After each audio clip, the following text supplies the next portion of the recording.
Welcome to this video.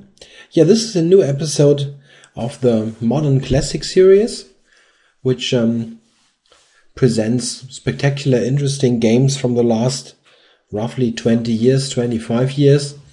So relatively modern games that still have the potential or already are classics and will be looked at for years to come.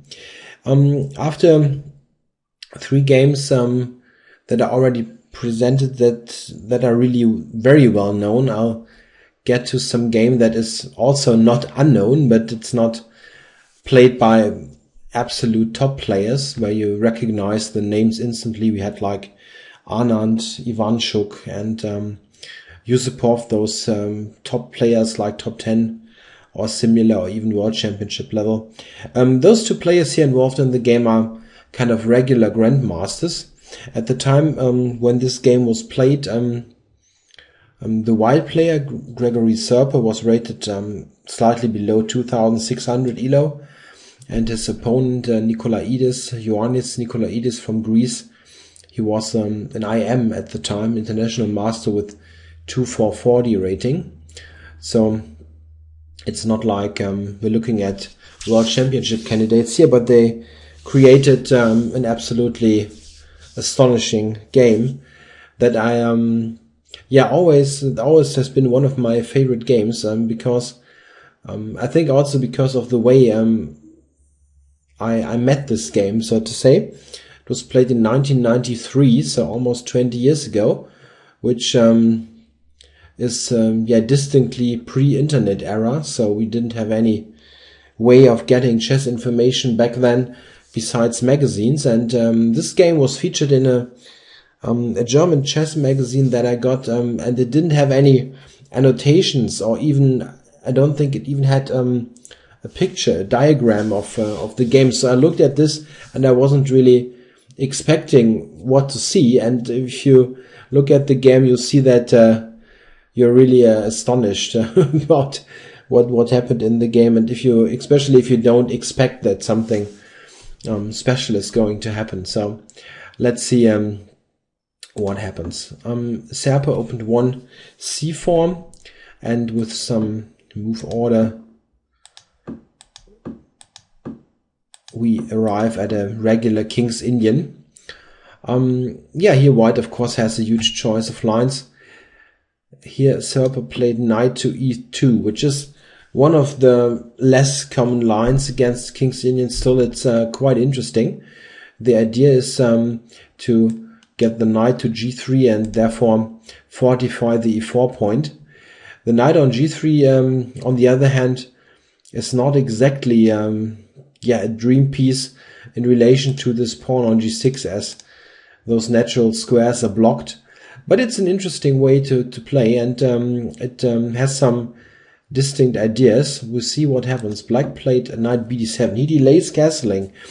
This is because quite often if black castles in this kind of setups, let's just put something on the board quickly, then white has sometimes even ideas with h4, h5. And this is why black here in this game is reluctant to castle. He simply delays castling and starts with knight bd7. Yeah, okay, white goes knight g3 as intended, and again black doesn't castle. He plays c6 and this way prepares play on the queen side with coming b5. Bishop e2. Yeah, white preparing castling, and black plays a6 as mentioned to get this queen side play going. Yeah, black's development of course is a bit slow. He's spending lots of time on pawn moves. White plays bishop e3 and now h5. So this is a bit of a weird mixture of queenside play and play on the king side. Yeah, this intends to disturb the white knight with h4, or maybe provoke a move like h4 from white. Of course he doesn't comply. He just replies f3. I don't really like this h5 idea so much, but it's probably still okay. f3 to bolster the center, and also to create a square on f2. We'll see later why this is important. yeah, black now switches back to the b5 idea, and white plays c5, which is often a good reaction to this kind of b5 moves in the King's Indian. There are various other ideas. a3 is sometimes possible, but after that you have to reckon with this kind of ideas like this. And black gets the pawn back, and it's not quite sure if this is a good structure for white. So a3 is something you need to be cautious with. Sometimes you can also play b4, just stop this b4 advance. But here it is a bit early, as white hasn't even castled yet. So I don't think it is such a great idea to play this. Black probably cannot refute it immediately, but it's a bit early. c5 is the most thematic move, really. It gains space on the queen side and possibly intends to take on d6, after which white would have an extra pawn in the center. So let's say black would just castle, for argument's sake. Then white would take, and after this would have a comfortable advantage. Not like a huge advantage, but it's still a good center. This is also why black reacts differently. He just took on c5. White recaptured, and black went queen c7. Yeah, this is pretty normal square for the queen here. Taking a look at those squares and supporting play here on the dark squares. White just castled, and black went h4. And now we see why white also played the move f3. With knight h1 to f2, he'll get a good square for the knight. f2 is really a good square, as it controls important squares around the king. It's sort of a king defender, and it also can be used further on d3 to get some offense on the queen side going. On f2, the knight is simply well positioned. It looks funny on h1, but okay, it needs some time. It's a close game. Yeah, here I think black played knight h5, right? Intending probably knight to f4. This is one move that the queen here supports. So white takes away the square. Yeah, here is a critical moment in this game, because here black had an interesting alternative which would have prevented the game continuation. But it's a very committal move that black could play now, and I think a move which is difficult for humans to go for. If you look at this with the help of an engine with a computer, you can pretty easily say, all right, this might be okay for black, but it's not easy for a human to come up with this move. My suggestion here would be, and supported by the computer, would be knight e5. The idea being to use c4 as a possible square for the knight, and this can also be supported with bishop e6. The weird thing is that black doesn't put anything in the center pawn-wise, and it always looks like he could be punished with a move like f4, but it doesn't seem like this is really possible. And it's a very tricky move. I mean, this can easily lead to wide problems. Just for example, if you would look at knight f2 here, which looks like a very natural move, black can play h3, which sets a great trap, because the natural reply that you kind of would make instantly in a blitz game is g3, and then after knight takes g3, black wins instantly, as this check even leads to a checkmate in a couple of moves. It's rather brutal. It's look at this. It's it's a quick mate to come. Checkmate. Of course, white can delay it a bit. He can play this move, but all right. At least this is good enough. But just a terrible way to lose the game quickly. h3 is a very annoying move. Okay, white doesn't need to play this knight f2 move, but what should he play instead? Yeah, let's say on f4, There's even this knight g4 move, which is quite annoying. Black simply has to play with his pieces. Those pieces are active. So f4 is also not great. And a normal looking move like rook d1, Black can play bishop e6 and therefore gain this square for real on c4. Let's say b3 to cover this, and Black then simply castles. Yeah, it's not great for White. I mean, White is not better here. I think it's probably around equal, but a very dynamic position, of course. Black has got active pieces, but White has still potential in the center with f4 at a later stage. So knight e5 was a very good alternative. He played e5 though, and this is a very ambitious move. The idea, as we see now, knight f2, knight f8. This was the idea. He wants to get this passive knight on d7 around to e6 and to d4. Certainly a strategically desirable regrouping. The only issue with this is that it takes time, of course. Black here still could play knight f4 to avoid what is coming. Still, I think White would be slightly better here. Simply, e5 is not a bad move strategically, as mentioned, as it tries to clamp down on the d4 square, but it's simply less dynamic than this knight e5 idea.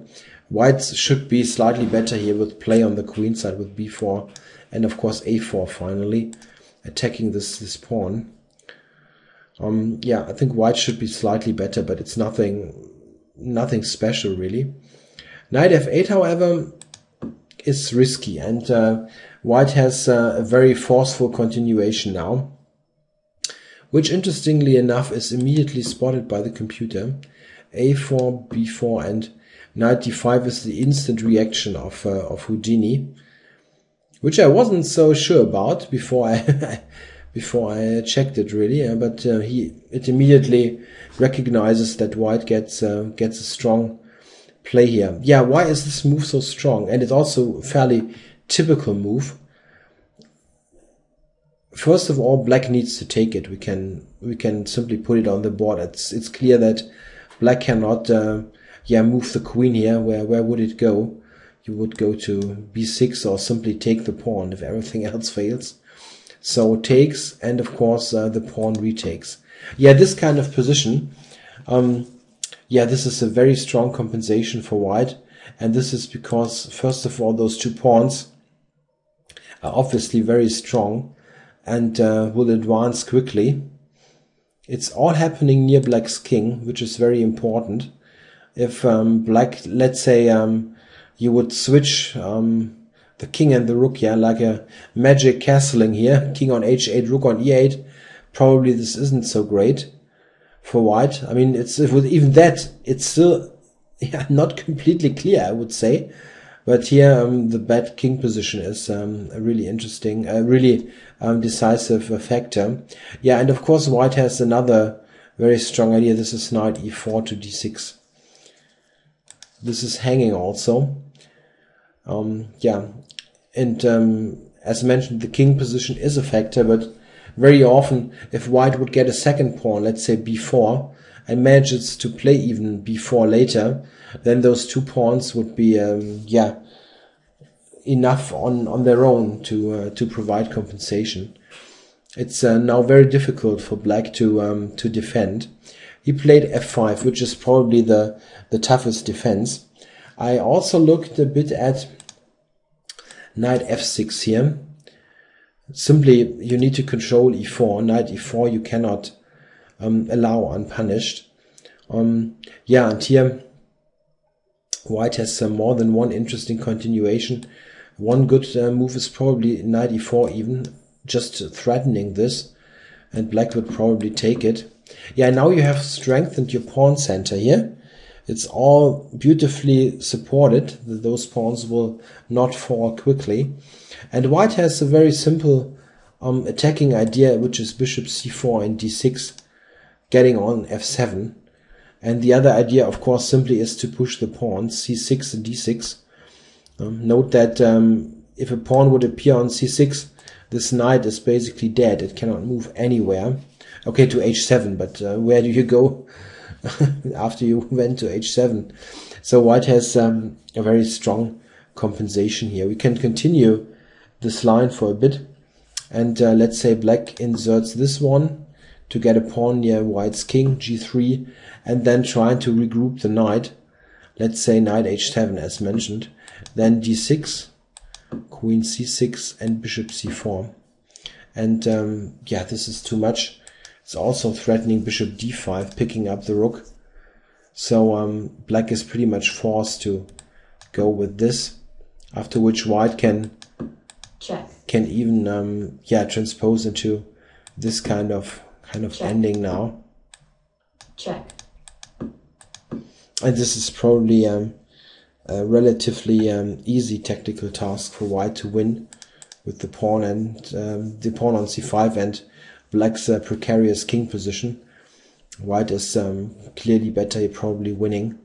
It's just one sample line. White has various other ideas to continue.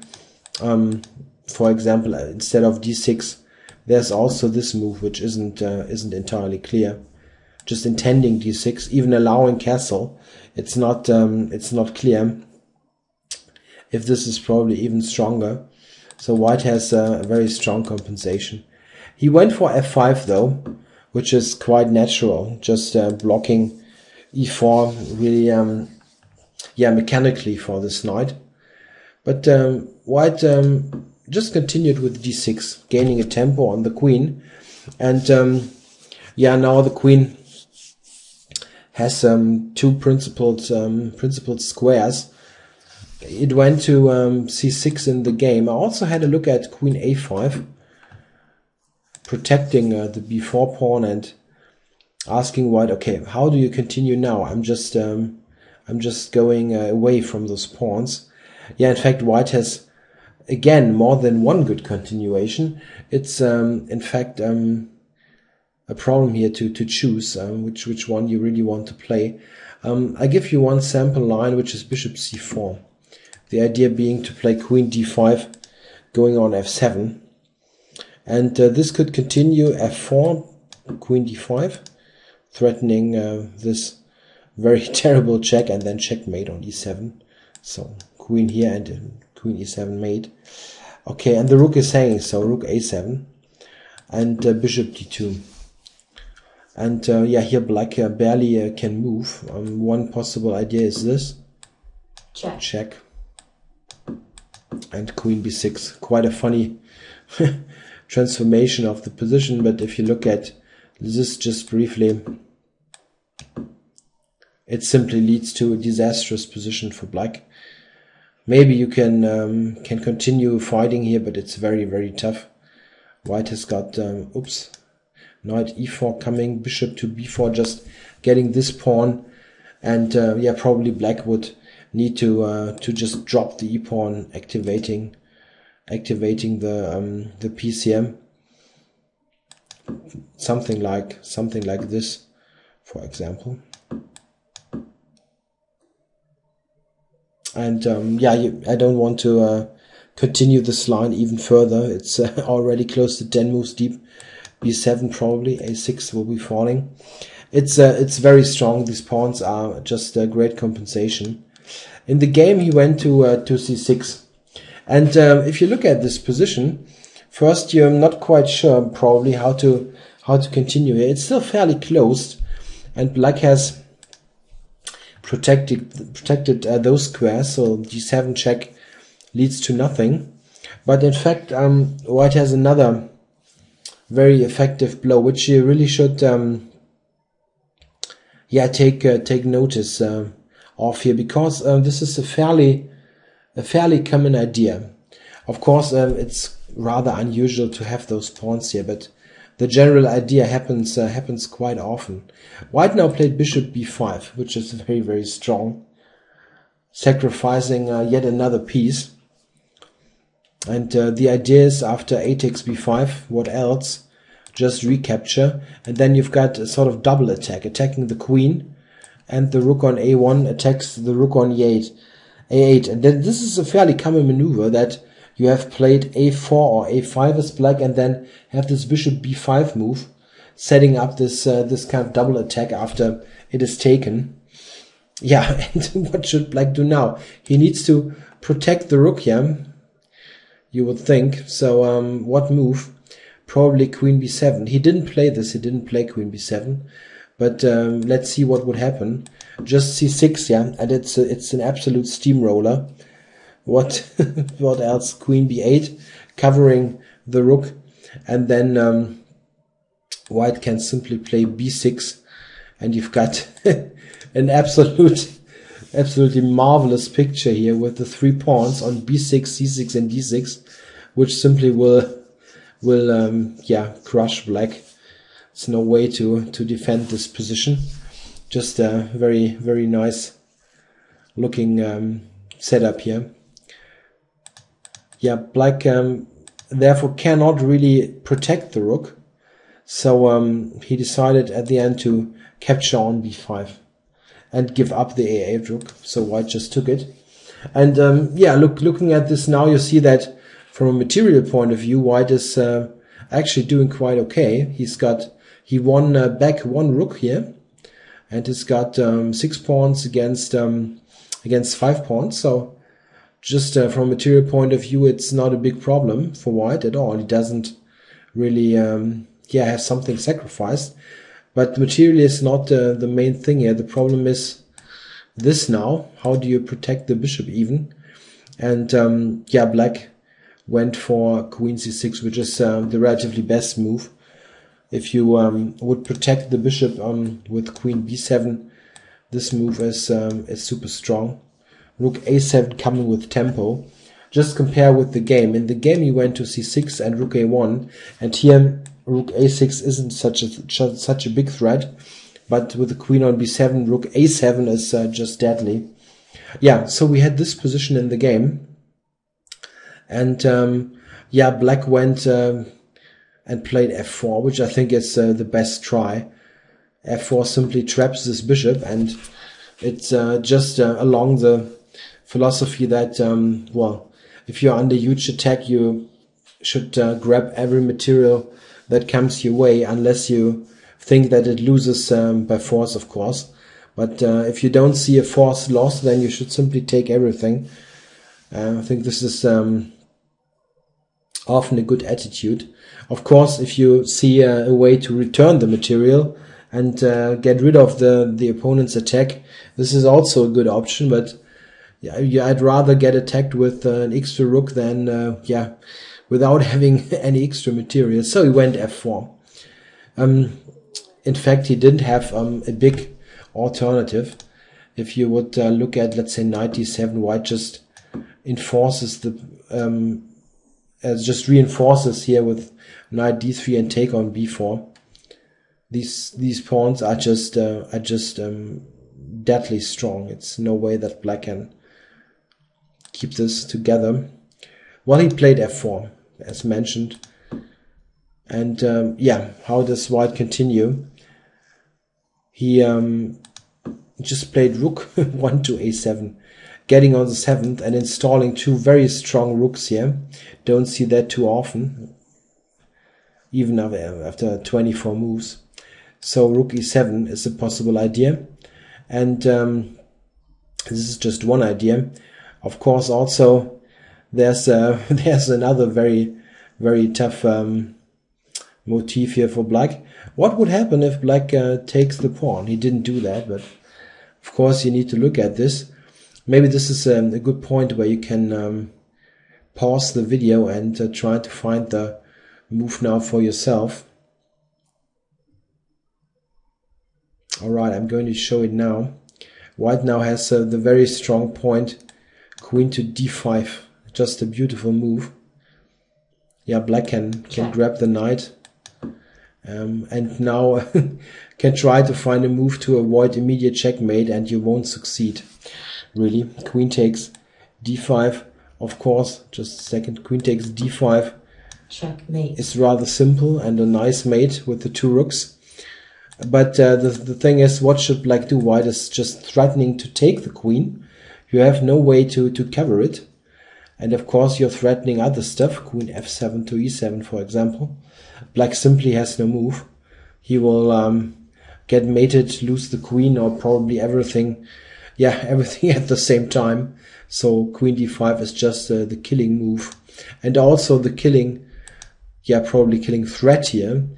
If black doesn't take. This is also why he plays knight to d7 in an anticipation for the queen move, as now queen d5 of course isn't possible. Black can just take. Check. And has gained the f7 square. The knight has blocked the 7th rank. So queen d5 is not the way to go. But if you look at the position a little bit deeper, then you see that queen d5 is still an important idea. And white in fact went on with another sacrifice. He sacrificed already a knight on d5, a bishop on b5, and now the exchange on c8. Yeah, not much choice. Black needs to grab it. And now queen to d5. The idea, just like before, white invades here on the white squares. And yeah, queen d5 to e6 is quite some threat. What should black do? In the game he grabbed the bishop. In fact, he didn't have any big improvement here. You would go here.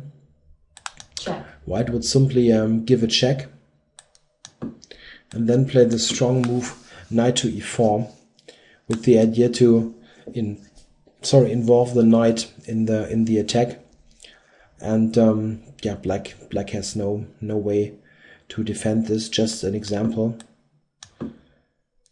Threatening mate, queen e8 and rook a8, and you're mated on f7. No way to prevent it. Yeah, knight f6 really doesn't help. We can also have a look at queen e8, just for example. Then white can simply exchange even. Knight takes c6, and those pawns, yeah, will kill black. It's simply too much. I mean, white will even get a new queen probably. It's not like you just regain your material. Simply not defensible. Got those dead pieces also. Okay, so what did black do? He grabbed on e3, which is certainly the way to go. Here Serper just gave the check on e6, which is enough to win the game, and it's also the most aesthetically pleasing way to continue. The computer actually shows that knight d3 wins even quicker, but this is not very interesting really from an aesthetic point of view, as what you played is just much nicer. Okay, let's see what happened. You played queen e6 check. Of course, king f8 is the only move, as this is just checkmate on e7. So must go here. And now white continued rook takes d7. So just taking this and threatening mate, and yeah, leaving the knight here en prise again. Black of course just took it. It was check, so need to take it. And king f1. This is important, of course. If you would take here, you would spoil all your efforts. And after queen takes c5, black would even win here with mate even. Yeah, it's not just a couple of checks. Black will win with checkmate even. The problem is that knight g3 sometimes is an idea. I can show you one sample line just to show this argument. Check. This is the problem. Check. Check. Check. And at the end, it's checkmate. Just one line, and yeah, one mistake can spoil the whole game. Yeah, of course he didn't fall for that. The game he just played king f1, but still you need to be cautious and calculate all this, because look at this here. Black also has a check here, but if you then take, it's another story, as of course Black doesn't have a useful check here, like queen takes c5 check. Still something to calculate. Black has a move here. In fact, he doesn't need to resign. He's got Check. queen e2. Need to calculate all this beforehand. Check. And now c6, and this is indeed winning for white. As the c-pawn promotes, it's no way to prevent this. What should Black do here is totally tied up. Let's say king here, and then white has the important move rook e7, attacking the knight, and then pushing the c-pawn. And this is winning for white. For example, this, and the pawns decide. Rook takes e6 now threatened, and Black has no way to prevent it. Yeah, all this he needed to calculate. Yeah, it's not. Can easily overlook a move like queen e2, and okay, here it is winning. He did calculate everything correctly, but it's not easy to do this. So what happened in the game? Black played queen to e8, and now you again could think, all right, has white maybe sacrificed a bit too much? He sacrificed basically all his pieces now, and what is the big point now? White doesn't have any check, and how to continue really? Okay, the first idea might be rook to e7, but then Check. there's this check again. And this is very similar to what I've shown there before. Black now has a winning attack even with mate. So it's not rook e7. What are you doing then? Yeah, well, white had really done a magnificent job of calculating all these lines. Check. He played rook f7. Sacrificing another piece. Yeah, Black needs to take it. This is easy. Queen c8 check. Queen e8 are all only moves, and now d7. So it's this is the point of all this. The queen is attacked, and Black has no other move than this king f7. After which white regains here the queen and promotes on e8. And now what do we have now? Black has got those three pieces for the queen, but the queen, in fact, supports the c-pawn, and the c-pawn will promote now. But it's not without its little kinds of tactics again. Queen b7 check, and Black replied with a natural move rook e7. Yeah, and what is white doing now? Yeah, okay, it's a bit much to call this a queen sacrifice, but he just played c6 and allowed the queen to be taken, as then the b-pawn would simply promote. So Black cannot take here, as this is very easy for white, just promoting the queen. So what did he do? He played e4, which sets a little trap. You always need to be cautious still. If white would take now on e4, which would be huge, a huge mistake, Black can take and play bishop e5, and this way stopping the pawn. So Black wins easily now. So always cautious. e4 sets sort of the last trap, but white can play c7 and intend to promote. Black played e3. It looks a bit dangerous. It's still something might go wrong. Let's have a quick look. He played queen d5 now, but what would happen if white would promote here? Check. e2, king takes, and mate. So Black has still one big threat here. This is why he played queen d5 check. And now Black has very few options. What to do? You need to go here. Otherwise, I simply promote with check, or have the rook for the taking. So let's say here I can just take and promote with check. or going back. It's very simple. So black needs to go to f6. Yeah, in fact here he quickly repeated moves to gain a bit of time on the clock. And here finally played queen takes e7 check, king takes, and another queen. So we've got two promotions in this game, e8 queen and c8 queen. So it's double queen sacrifice, if you want to call it that.